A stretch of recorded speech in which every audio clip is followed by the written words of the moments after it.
Welcome back, family.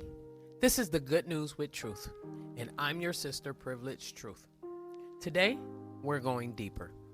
Last episode, we revealed the true name of the Most High, Yahuah, and the name of his son, Yahusha.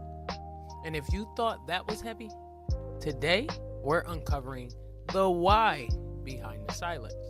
This episode is called The Great Cover-Up, because what happened to the name of Yahuah was not just a translation issue.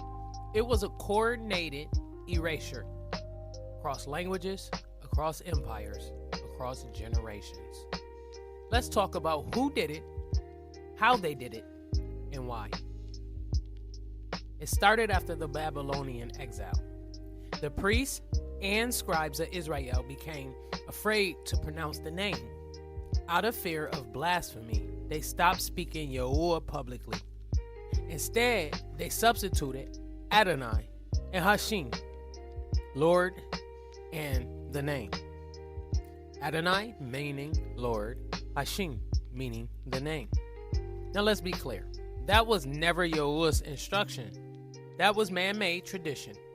He said, "This is my name forever, and a memorial unto all generations." Exodus 3:15 KJV.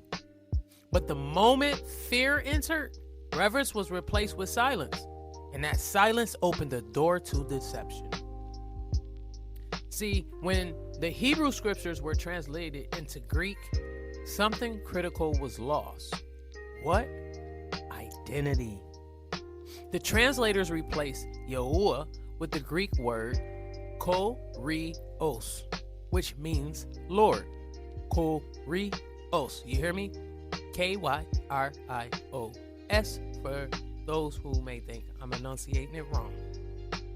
They also replaced Elohim with Theos, which meant God, which was spelled Theos. But here's the problem. Greek doesn't carry covenant. Greek doesn't protect the name. Greek doesn't distinguish between titles and sacred identities. So in the Greek Old Testament, I believe is enunciated the Septuagint, Yahuah was silenced. And what the Greeks started, Rome finished. Let's talk Constantine. In 325 AD, Emperor Constantine organized the Council of Nicaea. This is where Greek philosophy and political agenda began rewriting truth. By the time Rome declared Christianity the official religion of the empire, the Hebrew foundations of the faith was being systematically dismantled. They changed the Sabbath to Sunday, the feasts to pagan holidays, and the name to the Lord and God. Eventually, they assigned the Messiah the name Jesus, a Greek transliteration of Yahusha. But even that name was not a translation, it was a replacement. And by the time it reached English, it became Jesus. But again, family, there was no letter J in Hebrew, Greek, or Latin. The letter J didn't exist until 1524 AD, if I'm not mistaken. Go do your due diligence and research it just to be sure I'm that I'm correct about the specific date. So, no one in the early church ever said Jesus, not once. Now let's deal with the King James Bible. First, understand this. Yahuah can use any version to wake people up. Let's not get that twisted at all, because the King James Bible is what woke me up. But that doesn't mean it's perfect. When the King James Version was compiled in 1611, the translators continued what Rome had started. They kept the substitutions, replacing Yahuah with Lord in all caps, replacing Yahusha with Jesus, and completely avoiding the sacred name altogether.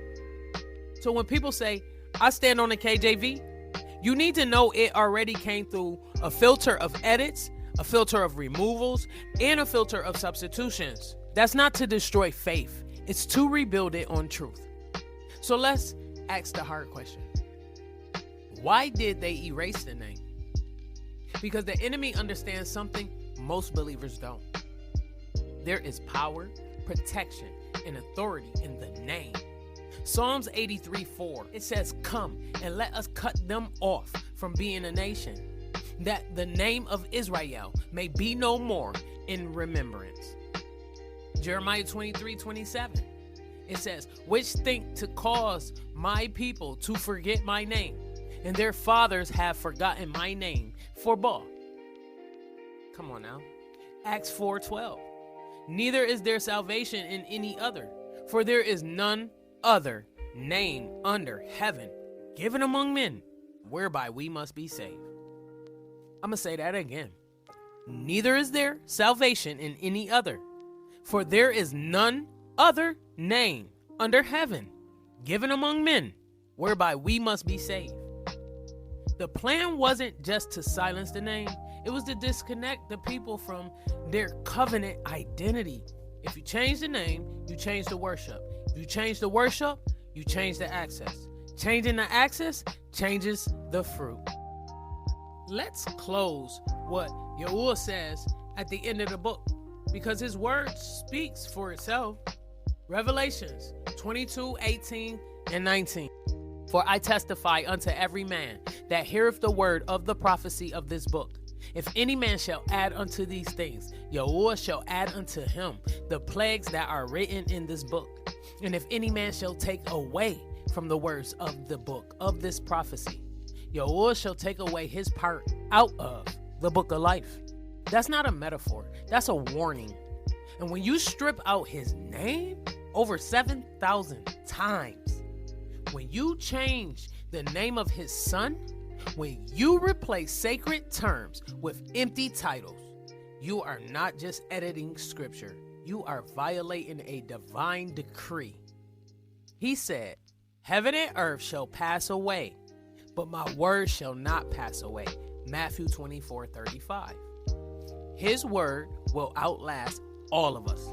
His name will be restored in the earth, and anyone tampering with it will be held accountable. It's that simple. This isn't just about language, it's about reverence. It's about fear of Yahuah, and it's about repenting from religious comfort zones that dishonor him. So here's your charge. Study, pray, unlearn, relearn, and stop defining systems that openly disrespected the Most High name. If he said his name is forever, believe him. If he said not to change his word, obey him. If he said salvation is one name, stop calling him by another. His name is Yahuah. His son's is Yahusha. And there's nothing light about that. Feel me?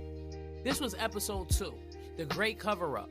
Next episode, we walk into the restoration. What the Ruach HaKodesh is doing right now all over the world. And what it means to return, not just in word, but in worship and in lifestyle. I'm Privileged Truth, and I was born to uncover lies and declare truth. Thank you for listening. Stay submitted, stay aware, stay sealed.